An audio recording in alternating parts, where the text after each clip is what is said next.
NSV4s. Very windy. Oh, these are the NSV4s? Yeah. On what type of fourth order? Sixth. Sixth order. It's a six? Where's the other port? They're in the corners. Really? Yeah. You see it? No. Let me. Oh, snap. I see them. Yeah, they go down in this way. Wow. Did you build this? Yeah. No way. Every bit of it. Even the pole. I've never seen a sixth order like that. What's it tuned to in the back? It's 25 and 50. 25 and 50? How much power? 7,500. Just a 7,500 half ohm. ohm? What's the tuning in? Oh, 50 hertz in the front. Yes. Okay. I like the bracing. That helps a lot. I bet. built it too. Really? Every bit of it but Wow. the knuckle. Wow. That looks good. I like it. Let this guy get in here right quick. Yeah, it's nasty. So what? It's nasty. Nasty. Yes, it is. It does good. Yeah. What was your name? Ron. Ryan? Ron. Okay, I'll put you on YouTube. Okay. You got one more song for me, maybe? Let this guy get in right Oh, yeah. I'll get a video outside. Okay. Appreciate it. Hey.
This is JacobViral for another daily video, and this setup, this guy had a super sweet Ram truck with a big 6th order walled in the back of his Ram with a lot of cool blue LEDs with 2 Sundown NSV4 15s on a 7500 at half ohm. So as y'all just saw, this was a really cool system. A lot of shaky video footage for this one. I'm sorry, I was pretty hot that day at Slamfest 2018. That was where the show was, but it was pretty good footage to see the kind of design and system that he had. And I never did get to see the amp rack in the back, so I just threw a picture in there for 5 seconds so you guys could see from Facebook what Ron did for his build with the LEDs as well as how his system was made. And one thing I wanted to discuss with this before I go ahead and do the shout out and commentary was, if you notice how he carpeted the side walls of his system in the back where his rear doors were, he didn't put any amps on his box, no vibration. He made it clean install. He didn't put any speakers in the side panels or anything. All it did was just carpet it and made the good outline to show you how solid the wall was built. So that was a good point out I wanted to bring up, just to say, hey, he did a good job, Ron, with the way he did the carpet in the back of his wall. So anyway, all right, so let's go ahead and do the shout out of the day. Shout out of the day is going to go to Bass Life 217. He said, hey man, I love your videos, pretty awesome. Maybe help a brother out. Go ahead and let's get him to 1K subscribers. He said, thanks man, I appreciate it. So hey, why not? Let's go subscribe to BassLife217, see if we can get him a couple of subscribers. He's got some pretty cool videos on there for bass, for himself as well as other demos. So let's go ahead and check out BassLife217. So I appreciate you watching, man, and I appreciate all you guys always watching.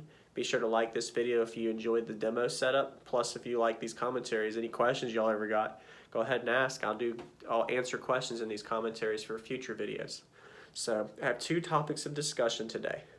One, I got asked about 2 weeks ago, hey, can you explain gain settings, bass boost, subsonic edit?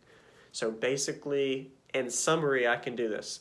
Bass boost, 0. Loudness, 0, meaning don't turn it on, don't use it. You don't need it. You can have a cleaner signal from your amplifier output and your head unit if you keep your bass set at 0. You don't need to turn that up because that's just going to turn into dirtier power, more clipping, and more distortion, which we want clean power. Now for the subsonic is going to vary. A lot of people don't even use it. If you know your music, you know your bandwidth, you don't need to worry about the subsonic, but you do at the same time.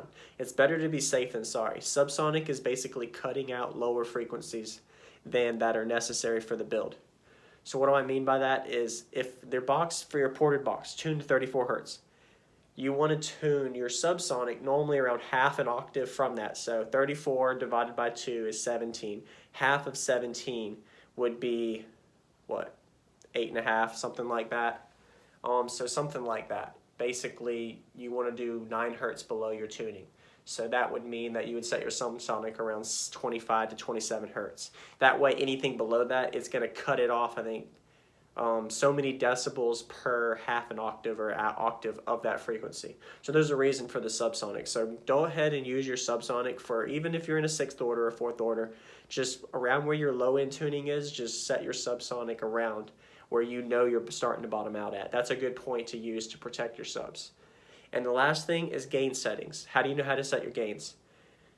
In simplest terms, go ahead and YouTube it. I'm not going to make video discussion on this. All I'm going to say is match your preamp out voltage of your head unit to your gain. So if you're, for example, my system, I have an 80 PRS. That's a 5 volt pre-out. My gain needs to be at 5 volts. You won't visually know where it is, so you can do an ear-by-ear test. You can do a DD1. You can do an oscilloscope. Some other technology out there now. There's multiple ways of doing it, but YouTube it and Google it. This video discussion isn't for that, but basically follow your head unit pre-out voltage for that setting of your gain. And for my second question, how much power do I know to need for my system?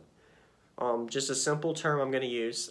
Every 1K watts, you need at least 80 amp hours of battery. That's what I used to go by for AGM, and I'll just bring that up as a tip. You guys give me feedback on this. I don't know. So like, let's say I used to have 5K watts. So 5 times 8 is 40. So 400. So 400 amp hours of battery to supply to my system for that 5K watt system. So if you're running a daily system with a 1500 watt amp, you should have at least 120 amp hours of battery supply. So that would be like 2 group 40s or something like that. And then that also depends on the supply of your alternator power as well. But anyway, I'm making this discussion too long. There's so much I can talk about. But this is just a general view. If you got any more questions from some of the things maybe have sparked in your brain about something I said or I did something wrong, feel free to comment. I'm not perfect. I don't know everything. But I'll leave this video at that. Thanks for watching, guys. BassLife217. Good luck with getting 1K subscribers. Thanks for watching. There's your shout out. And everybody, I appreciate y'all watching. Until next time, Jacob.